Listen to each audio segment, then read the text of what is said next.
Gettysburg, 1863, a quiet crossroads town in Pennsylvania. For 3 sweltering summer days, this humble place would become the crucible of a nation's destiny. At this moment, the Civil War has entered its 3rd brutal year. Confederate General Robert E. Lee, fresh from a string of victories, has led his 75,000-man army of Northern Virginia north into Pennsylvania, aiming for a decisive blow on Union soil. The Union Army of the Potomac, about 90,000 strong, now under General George Gordon Meade, races north as well, determined to intercept Lee. Neither commander expects that this small Pennsylvania town will be the place where their armies clash and the war's tide turns. This is the story of Gettysburg, the 3 days that defined a nation, when brother fought brother and history held its breath. It's early morning on July 1, 1863. Mist clings to the fields and woods around Gettysburg. The war has come to the north. From the west, along a dusty road, Confederate soldiers march toward the town. Hungry, battle-hardened men in butternut and gray, looking for supplies, some say even looking for shoes. From the south and east, Union forces rush to find and stop them. Neither side planned to fight here, not on this day, not in this town. Yet fate is drawing them together. As the sun rises, advance units from each army collide almost by accident. Neither commander knows it yet, but the largest battle ever fought on American soil is about to begin. Brigadier General John Buford, commanding a division of Union cavalry, is one of the first on the scene. He rides into Gettysburg the day before and realizes the high ground just south of town could be the key to victory if a battle erupts. So on this morning, Buford's troopers spread out to the west of Gettysburg, forming a thin, determined line atop ridges and in the woods. They dismount and take up their Spencer carbines, positioning themselves between the approaching Confederates and the town. These 2,500 cavalrymen know they cannot win a pitched battle alone. Their job is to delay, to hold off the enemy until Union infantry arrives. Buford scans the landscape from a Lutheran seminary cupola with his field glasses. In the distance, he sees dust clouds and the glint of bayonets. Confederate brigades are coming. He knows a storm is about to break. Shortly after 7:30 a.m., a crack echoes across the still farmland. The first shot of the Battle of Gettysburg.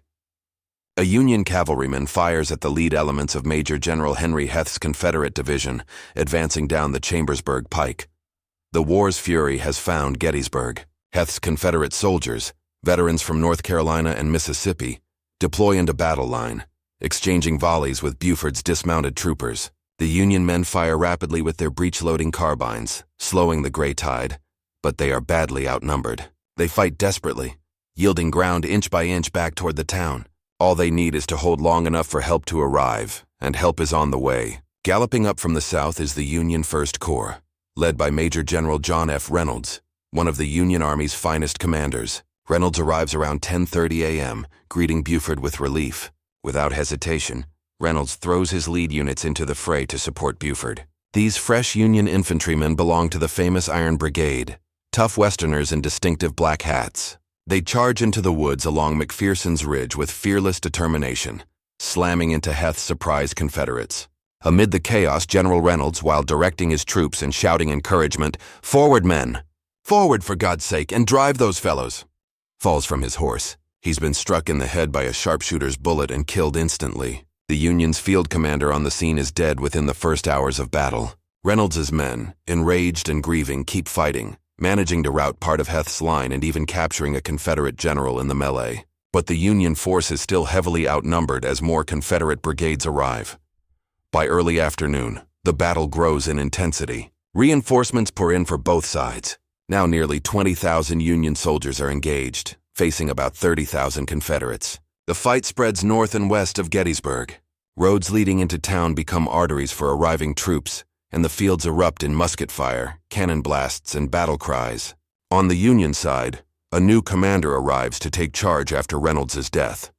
Major General Winfield Scott Hancock, a calm and capable leader. Sent by Union Army Commander General George Meade, Hancock races to Gettysburg and quickly assesses the situation. He sees that the Union troops are being pushed back. Hancock knows that if they can't hold here, they must fall back to the high ground south of town. Cemetery Hill, Cemetery Ridge, Culp's Hill. Natural strong positions that could give the Union an advantage. He issues orders to form a defensive line there if needed. Meanwhile, the Confederates press the attack. General Robert E. Lee, the Confederate commander, is still arriving on the field, but his lieutenants A.P. Hill and Richard Ewell already have their corps in the fight. From the north, Ewell's men suddenly appear, slamming into the Union routine corps, many of them German-American soldiers, who are trying to extend the Union line north of Gettysburg. The Union Iboudin Corps, caught off guard by the onslaught from two directions, begins to buckle. By 3 p.m., the Union positions west and north of town are crumbling under superior Confederate numbers. The scene is chaotic. Smoke clogs the summer air, artillery shells burst among the ranks, and bullets whiz like angry hornets. Union soldiers, after hours of stubborn fighting, begin to retreat. They stream back through the streets of Gettysburg, tired, bloodied, some units in disarray. As these Union troops fall back, civilians in Gettysburg cower in their homes. The town's 2,400 residents have been thrust into the front lines of war. Bullets snap through the streets and shells howl overhead. Families huddle in cellars praying for safety. In one house, a young woman named Jenny Wade, baking bread for Union soldiers, is struck by a stray bullet and killed. The battle's only civilian fatality, a tragic reminder that no one is immune to the horrors unfolding. On the afternoon of July 1st, the Union forces make a desperate stand on the high ground just south of town. General Hancock has rallied anyone he can find to hold Cemetery Hill until reinforcements arrive. The shattered remnants of the I Corps and 8th Corps, joined by fresh units arriving late in the day, form a defensive semicircle along Cemetery Hill and nearby Cemetery Ridge, with Culp's Hill anchoring the right flank. Here at last, the Union has a strong elevated position. When Robert E. Lee surveys the field and sees the Union line perched on those heights, he recognizes the tactical value of that ground and the challenge it poses. Lee knows his army won this first day's fight in terms of territory gained and Union casualties inflicted. Confederate troops now occupy Gettysburg and the ridges west of town that they captured from the Union. But Lee also knows the Union still holds excellent defensive ground to the south. Perhaps sensing that pressing the attack might drive the Federals away before they can fully dig in, Lee sends orders to General Ewell. Take Cemetery Hill if practicable. Ewell, however, hesitates. His men are exhausted from the day's fight, and the Union position on Cemetery Hill bristles with cannons and determined defenders. As dusk settles around 8 p.m., Ewell decides not to launch a final assault. This decision, whether wise or a missed opportunity, will be debated for years. But one thing is clear. By not seizing the high ground on the night of July 1st, the Confederates allow the Union Army to entrench and strengthen their defensive line. Night falls on Gettysburg after a day of ferocious combat. The fields north and west of town are littered with bodies and wounded men crying for help. Over 9,000 men are already dead or hurt from the first day's struggle. Campfires glow across the landscape as each side tends to its wounded and reorganizes. General George Meade, commander of the Union Army of the Potomac, arrives on the field around midnight. He convenes a council of war with his generals to discuss whether to stay and fight or retreat. The decision is made: they will stand and fight here. Meade has confidence in the strong defensive, fishhook-shaped line his army now holds. From Culp's Hill on the right, curving around Cemetery Hill, and down along Cemetery Ridge to the base of two hills called the Round Tops on the left, the Union will make its stand at Gettysburg. General Lee likewise resolves to continue the battle at first light. Buoyed by the day's success, Lee believes that his Army of Northern Virginia has the Union Army on the ropes. He reasons that if he can strike hard again, especially by flanking or breaking their lines, victory on Northern soil could force President Lincoln's government to negotiate peace. Lee's trusted Corps commander, Lieutenant General James Longstreet, is less optimistic. Surveying the stout Union positions on the heights, Longstreet urges a defensive approach. He wants to maneuver around Meade's left and interpose the Confederate Army between Meade and Washington, D.C., forcing the Union to attack them instead. But Lee is determined. The enemy is there, he says, and I'm going to strike him. He plans a two-pronged assault for the next day. Longstreet will lead an attack on the Union left flank, while Ewell will demonstrate and, if possible, attack the Union right flank at Culp's Hill. Day 2 dawns, July 2, 1863. The morning is spent with both armies positioning their forces. The Union line now swells as more of Meade's troops arrive during the night and early morning. The entire Army of the Potomac is nearly assembled. They dig in, throwing up breastworks of earth and rock on Culp's Hill and felling trees for cover. Cannon are wheeled into position along the ridges. Soldiers refill cartridge boxes and gulp down meager rations, steeling themselves for the onslaught to come. Across the way, the Confederate Army prepares too.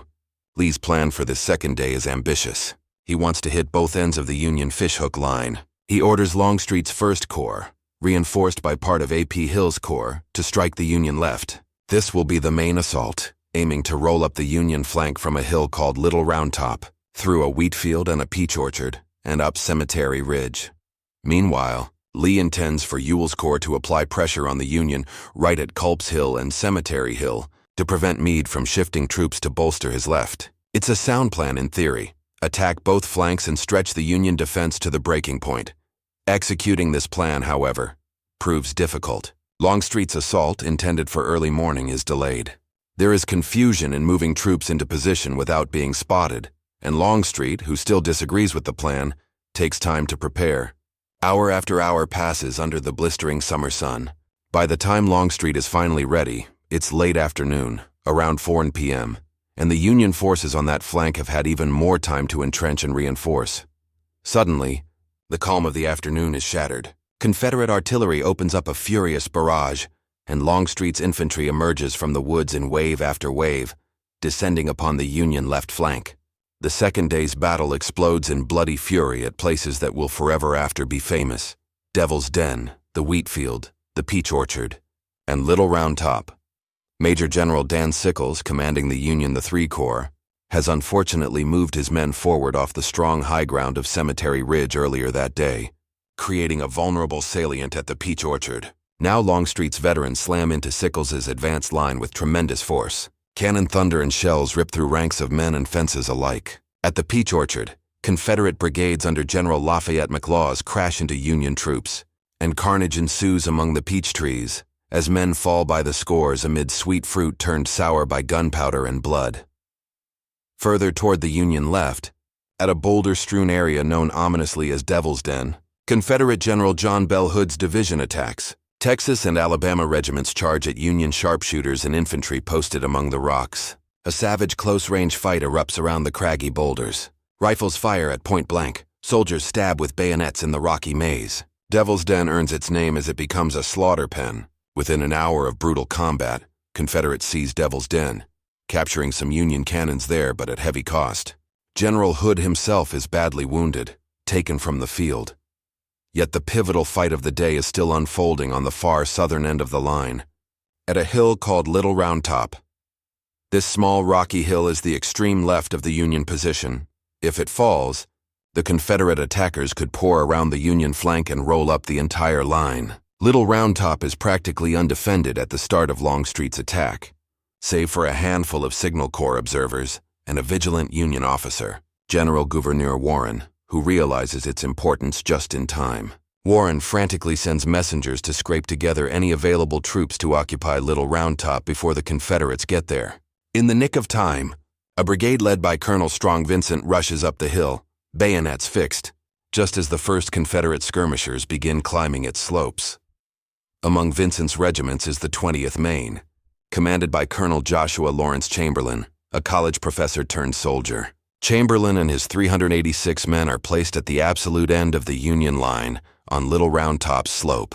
Vincent's last order to Chamberlain before rushing off is clear: hold this ground at all costs. If Chamberlain's line fails, the enemy will sweep behind the entire Union army. Soon, wave after wave of Confederates from the 15th Alabama and other regiments hurl themselves up the steep hillside, determined to flank and crush the Union line. The woods echo with gunfire and the rebel yell as assault after assault crashes against Chamberlain's thinning line.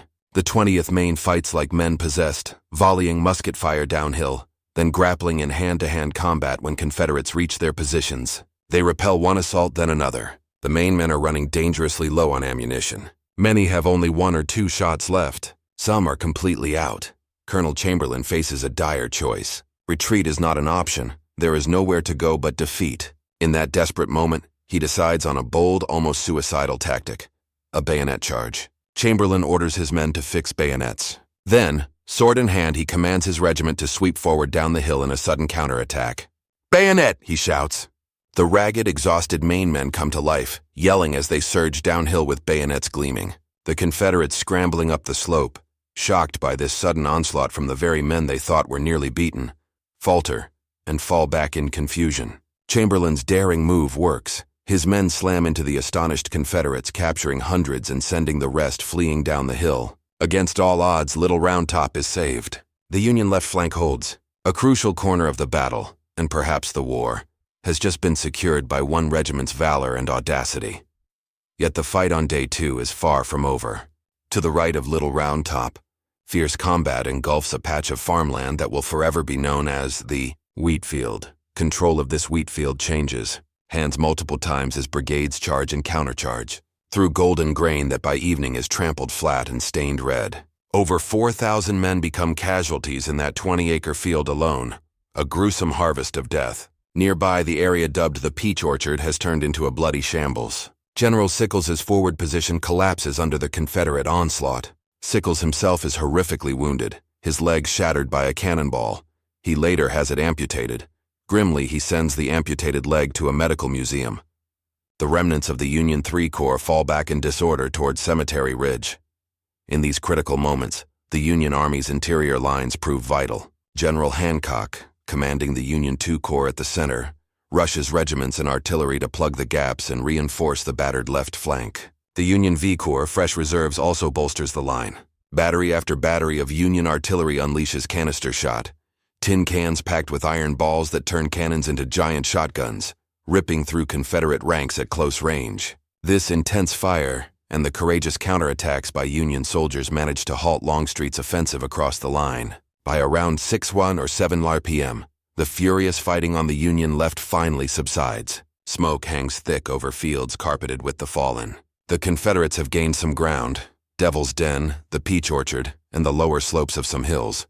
But they have failed to break the Union line or seize the crucial high ground. The cost in lives on both sides is staggering. However, on the Union right flank, the Battle of July 2nd still rages into the night. As Lee planned, Ewell's Confederate Corps launches assaults on Culp's Hill and East Cemetery Hill as darkness falls. On East Cemetery Hill, Louisiana and North Carolina regiments in gray surge up the slopes toward the Union batteries at the summit. In brutal fighting lit only by a pale moon and exploding shells, they reach the Union cannons and engage in savage hand-to-hand combat with the artillerymen and reserve infantry. For a moment, Confederate yells echo victoriously atop Cemetery Hill. The crest seems to be captured. But Union reinforcements, including rallied troops from the earlier retreat, counterattack ferociously in the darkness. After intense bayonet and clubbed musket fighting, the Confederates are driven off the hill. The Union retains Cemetery Hill.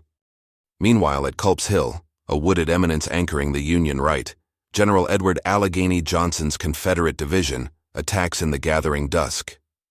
They face Union soldiers of the 13th Corps who had entrenched among the rocks and earth earlier that day. The fighting here is different from the open fields to the south. Flashes of musketry flicker in the dark woods, and the crack of rifles and boom of cannons rattle the night air for hours. The Confederates struggle uphill through boulders and felled trees under heavy fire. Some Confederate regiments manage to overrun the lowest line of Union trenches on Culp's Hill slope. In this eerie fight on Culp's Hill, a tragic irony of the war plays out. Men from the same hometowns and even families find themselves on opposite sides. One Confederate regiment attacking Culp's Hill includes soldiers from Maryland, while Union defenders on that very slope also hail from Maryland. Under the faint moonlight, Marylanders are shooting at fellow Marylanders, cousin against cousin. It is brother versus brother made painfully real, as Americans with shared heritage fire at each other on this rocky hillside. But further up near the crest, the Union line holds firm. The battle on Culp's Hill continues well into the night, a deadly close-quarters contest with soldiers often aiming at mere muzzle flashes. By around 10 p.m., the combat finally dies down. The Confederates have seized a toehold on part of the lower slope of Culp's Hill, but crucially they failed to capture the hilltop or dislodge the Union defenders. Thus, as the moon rises higher on July 2nd, the second day of fighting comes to an end. It has been unimaginably costly. Attacks and counterattacks, heroism and carnage in equal measure. Bodies carpet the hillsides, orchards, and fields. Nearly 20,000 men have been killed, wounded, or gone missing on this day alone. Both flanks of the Union Army were hammered but not broken. The Union line still holds strong positions. The Confederates have edged closer in some spots, but at a terrible price. General Lee's assaults have not achieved the decisive breakthrough he hoped for. Yet Lee remains determined and believes one more grand effort might still win the battle. Late that night, July 2nd, in the Confederate camp, General Lee meets again with Longstreet and his other generals. Despite the setbacks, Lee insists that the attacks were not all in vain. The Union flanks were dented, and he believes the Union center may have been weakened to reinforce those flanks. For the next day, Lee decides on a bold and fateful course. He will strike the Union center with a massive frontal assault, convinced that the enemy there is vulnerable. Longstreet is aghast. He knows the terrain and the strength of the Union position. An attack over nearly a mile of open ground, under the muzzles of Union artillery, seems like suicide. Longstreet argues passionately against it, but Lee will not be dissuaded. The plan stands. On July 3rd, the Confederates will bombard the Union center with artillery, then send a column of infantry, some 12,000 men, to pierce the Union line on Cemetery Ridge. It is a gamble of epic proportions, one that will either break the Union Army or break his own. On the Union side that night, General Meade convenes his own council of war with his corps commanders at his headquarters, a small farmhouse on the Taneytown Road. They review the day's close calls. Meade is satisfied that they have held their ground. When Meade asks each general whether the army should stay and fight or withdraw, the vote is unanimous. Stay and fight. Meade then shares his thinking. He suspects Lee might try an assault on the center of the Union line the next day. Quietly, Meade makes preparations. He orders his artillery chief, General Henry Hunt, to ensure the guns and ammunition are ready to cover all approaches to the center. Reserves are positioned where they can swiftly support any point along the line. The Union Army braces itself for the climactic day to come. July 3rd, 1863, the third day, dawns with the first light creeping over Gettysburg's hills. At first, aside from sporadic skirmish fire, there is an eerie quiet. Soldiers on both sides know something big is coming. Before Lee can launch his grand attack, fighting actually resumes on Culp's Hill at the crack of dawn. Determined to reclaim the ground lost the night before, Union 13th Corps troops mount an assault around 4:30 a.m. against the Confederates still lodged on the lower slopes of Culp's Hill. For about 6 hours, a vicious firefight flares among the rocks and breastworks. The crack of rifles is incessant, echoing through the woods as both sides pour musket fire at point-blank ranges. Finally, by late morning, around 11 a.m., the Union soldiers regain the lost ground and push Johnson's Confederates completely off Culp's Hill. The Union right flank is secure once more.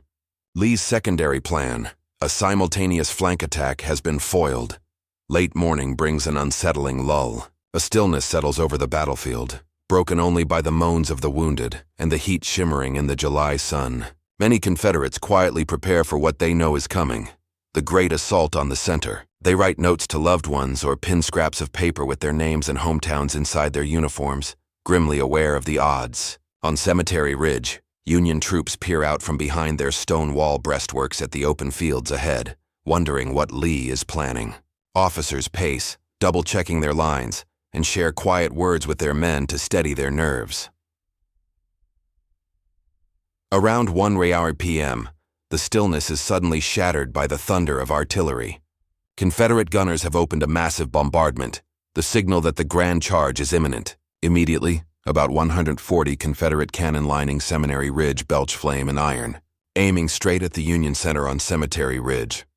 A moment later, Union artillery responds and close to 80 Federal cannon along the ridge return fire. The air itself seems to crackle and roar. What follows is nearly 2 hours of the most intense artillery duel of the war. Witnesses say the earth shakes with continuous thunder. Shells scream overhead and crash among the batteries and infantry positions. Union soldiers hunker down as solid shot and exploding shells scour their lines. Some men cling to the ground, hands pressed over their ears amid the deafening bombardment. Horses hit by shrapnel rear and scream. Trees are splintered. Gravestones in the adjacent cemetery are shattered. The constant cannon blasts raise a pall of smoke and dust that obscures the sun. This terrifying cannonade is General Lee's attempt to soften up the Union defenses and silence their artillery before the infantry charge. History holds its breath as tens of thousands of men wait under this bombardment, knowing that soon they'll either be charging or facing a charge. A young Union artillery lieutenant, his battery targeted by Confederate guns, crouches behind a limber and wonders if anyone will live through what comes next. Finally, around 3 p.m., the Confederate cannon fire begins to taper off. The smoke slowly drifts away, revealing wreckage and small fires on Cemetery Ridge. Many Union guns also go quiet. General Hunt has ordered them to cease fire to cool the barrels and conserve ammunition, and to make the Confederates think the batteries are knocked out. An uncanny hush falls after the hellish noise. It's the moment everyone has been waiting for and dreading. Now emerges the gray line. Pickett's charge is about to begin. Nearly 2,500 Confederate infantrymen step out from the tree line on Seminary Ridge and form into battle lines stretching almost a mile across. General George Pickett's Virginia Division, fresh troops who haven't fought yet in this battle, comprises about half of the attacking force on the right. On the left are brigades under Generals J. Johnston Pettigrew and Isaac Trimble, made up of North Carolina, Mississippi, Alabama, and Tennessee regiments, many of them the remnants of units bloodied on July 4th. These soldiers dress their lines in the open fields, their officers on horseback aligning the ranks. They are about to cross an expanse of open ground roughly 3/4 of a mile long under fire the entire way. Thousands of muskets are loaded one last time. Bayonets are fixed, gleaming in the afternoon sun. Battle flags that have been riddled by bullets in previous fights are unfurled and lifted high, bright banners of red and blue amidst the sea of butternut and gray. For a brief moment, there is a surreal beauty and silence to the scene. A great army drawn up with martial precision on the green fields, flags fluttering. Then the order is given. Drums tap out the advance. The Confederate lines begin to move forward, slowly at first, stepping over fence rails and through the trampled wheat and corn. Almost immediately, Union artillery opens up again with a vengeance. The first shells rip into the marching ranks, exploding black iron fragments among the men. The Confederates keep moving, their pace steady, dressed ranks bravely closing up gaps whenever a comrade falls. From a distance, it almost looks like a parade. Up close, it is slaughter. As Pickett's men clear the Emmitsburg Road halfway to their objective, Union cannons switch from shells to double canister, turning each gun into a giant shotgun spraying death at close range. Gaps are torn in the Confederate lines. Whole files of men go down with each canister blast. Yet they continue on, stepping over the dead and wounded, determined to reach the Union line. The Confederate left under Pettigrew is getting raked by fire from Union positions on Cemetery Hill and north of the Angle. Those troops begin to falter, their formations fragmenting. On the right, Pickett's Virginians angle slightly left toward a point on Cemetery Ridge marked by a small clump of trees, their assigned aiming point. Shells from Union guns on Little Round Top, a mile to the south, now begin enfilading their right flank. Men are being cut down in horrifying numbers, but still they surge forward, yelling the rebel yell in defiance. Inside the Union lines, generals and colonels shout, "Steady! Hold your fire!" letting the enemy come within rifle range. Finally, when the front of Pickett's charge is a few hundred yards away, Union infantry rise from behind their stone walls and fences and unleash volleys of musket fire. The smoke billows and the crash of thousands of rifles joins the thunder of cannon. Whole swaths of Confederate attackers stumble and fall, but still they press on, clambering over fences, getting ever closer to the Union line. At the focal point of the attack stands the Union II Corps, commanded by General Hancock. One of Hancock's brigade commanders, a no-nonsense officer named Brigadier General Alexander Webb, has two relatively green regiments positioned at the exact angle of the stone wall, where Pickett's charge seems aimed. Those Union soldiers see the massive Confederates coming directly at them and some waver, but Webb shouts for them to stand firm. Behind them, other seasoned Union regiments and batteries are ready. Hancock rides along the line, calmly inspiring his men despite the bullets buzzing past. He vows, "The enemy shall not take this position." Now the final act unfolds in brutal clarity. A portion of the Confederate attackers actually reaches the Union line. At a knoll along the stone wall by a small copse of trees, forever after known as the Angle, about 300 Confederate Virginians led by General Lewis Armistead burst through. Armistead, with his black hat perched on the tip of his sword, leads his men over the wall, shouting, "Come on, boys! Give 'em the cold steel!" In an instant, hand-to-hand combat rages. Armistead's men, the farthest of any, swarm around a Union cannon, shooting or bayoneting the gun's crew. Union soldiers rush into the fray from all sides. What moments ago was a pristine line of battle is now a chaotic melee. Men punching, stabbing with bayonets, clubbing with rifle butts. The air crackles with shouted curses and screams of pain. General Armistead is hit twice by bullets and collapses near the cannon he'd briefly captured. As he falls, he reportedly cries out, "Turn my back on them? No!" refusing to surrender even in his last moments of consciousness. Ironically, not far away, his dear friend General Hancock has also been struck.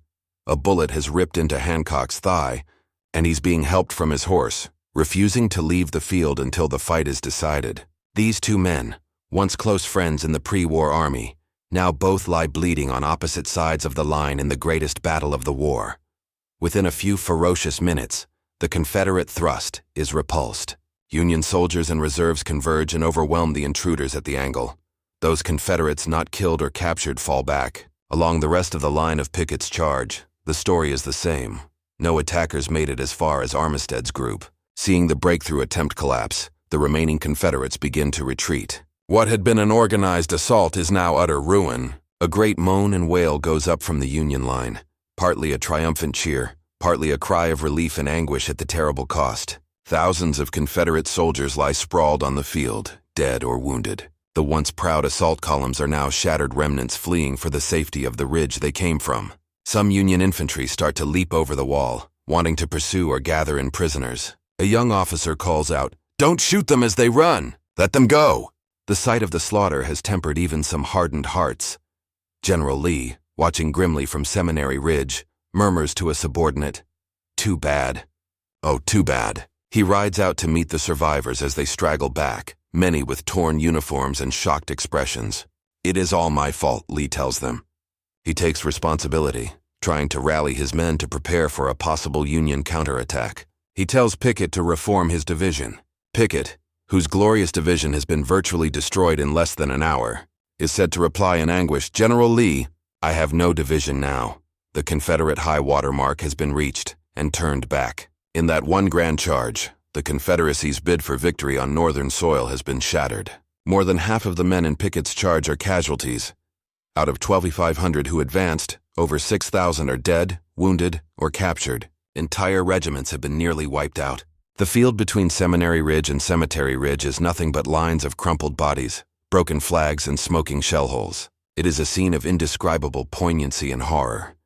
Even as Pickett's charge is being repelled, other fights flare on July 3rd in the periphery. To the east of Gettysburg, a swirling cavalry battle takes place.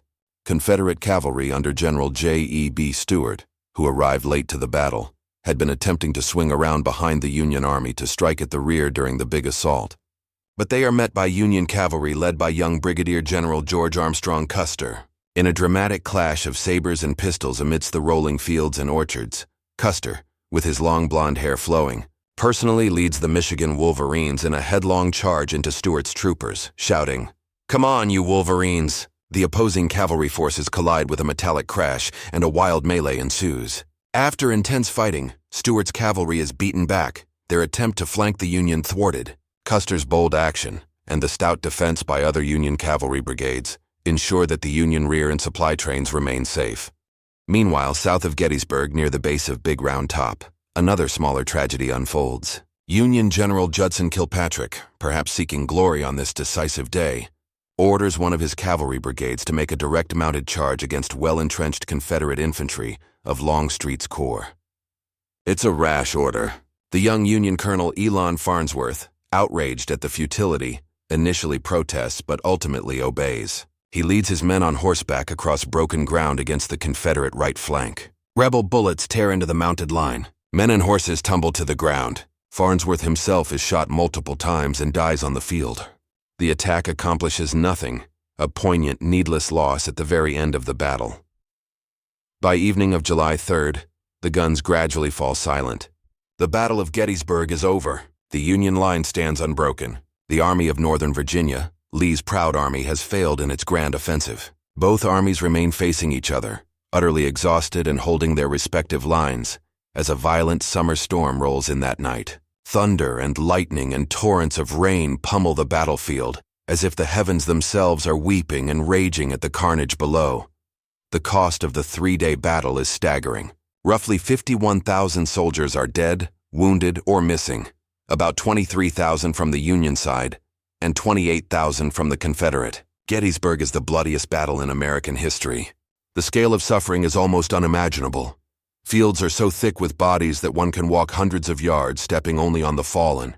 Cries of wounded men echo through the night, begging for water or calling out for help that cannot possibly reach everyone in time. In the days ahead, Gettysburg citizens and military medical staff struggle to care for over 20,000 wounded men from both sides. Every barn, church, and home becomes a makeshift hospital. Amputation saws work day and night. Piles of severed limbs grow outside field hospitals. The dead lie in the summer heat, blackening and swelling as burial details frantically dig trenches to enter the bodies. The whole area reeks of death, an awful stench that lingers for weeks. Scavengers, human and animal, pick through the aftermath.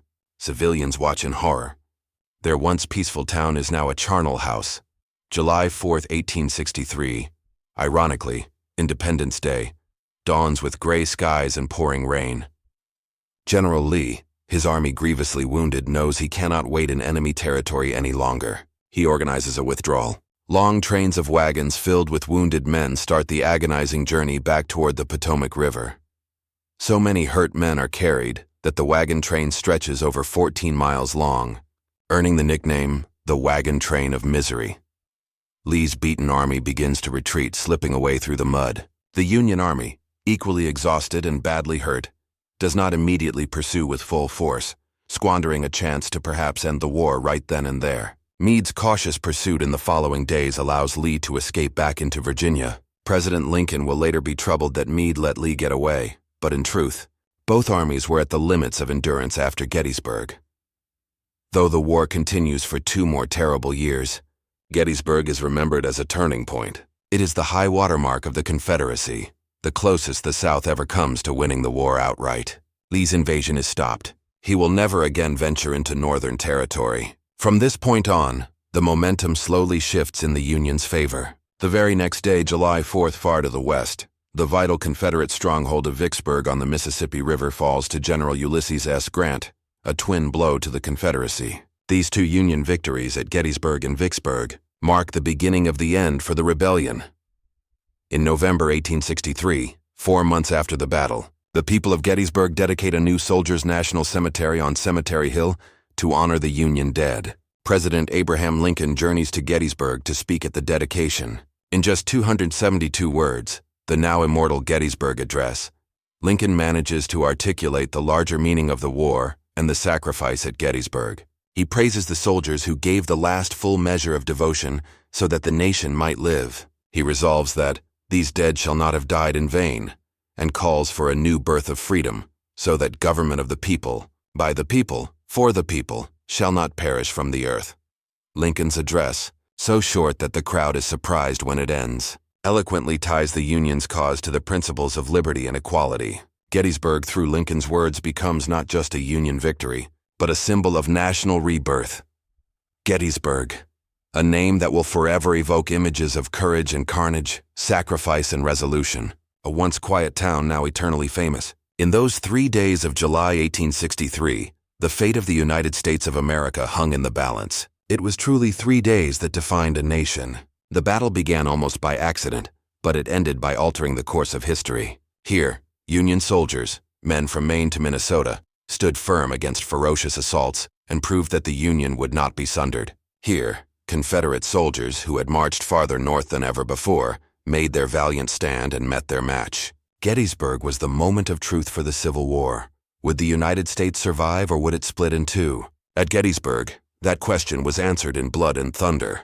When brother fought brother at Gettysburg, it brought home the deepest tragedy of the Civil War, that this was truly a war of Americans fighting Americans.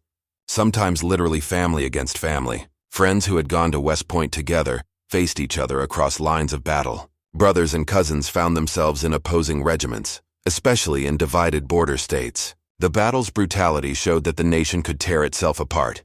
But in the end, Gettysburg also provided hope that the nation could be knit back together.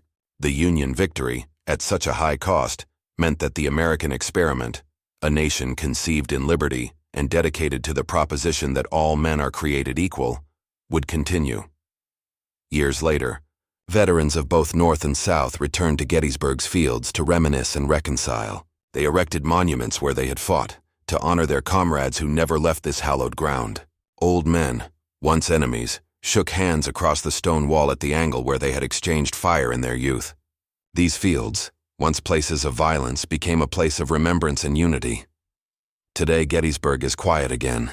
The ridges and hills are green and peaceful, but if you walk the fields, you can almost hear the echoes of cannon and musket, the cries of charging men, the crackle of gunfire in the woodlots. The terrain still whispers of those tumultuous days.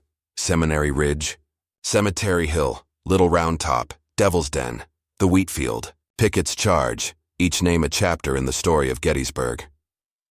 The Battle of Gettysburg did not end the Civil War, but it marked the beginning of the end. It showed that the Union, though battered, would not break, and that Lee's vaunted army was not invincible. It was a pivotal moment when the trajectory of the war shifted. The price was almost beyond comprehension. Tens of thousands of fathers, sons, brothers never returned home. The fields of Gettysburg drank their blood, and their sacrifice ensured that the nation would survive and eventually thrive. So we remember Gettysburg not only as a great Union victory, but as a testament to the bravery and resilience of those who fought, to the sorrow that war brings, and to the idea that a nation of the people, by the people, for the people was, in those fields, given a new lease on life. Gettysburg was when history held its breath, and in those taut, desperate hours, the very identity of the United States was forged anew. After Gettysburg, the Confederacy was never again so close to triumph. After Gettysburg, the United States moved one crucial step closer to being one nation, under God, indivisible, with liberty and justice for all. This is the legacy of Gettysburg, a place where ordinary Americans performed extraordinary deeds, where a nation's destiny turned, and where, in the heat and smoke of battle, the soul of America was tested and ultimately preserved.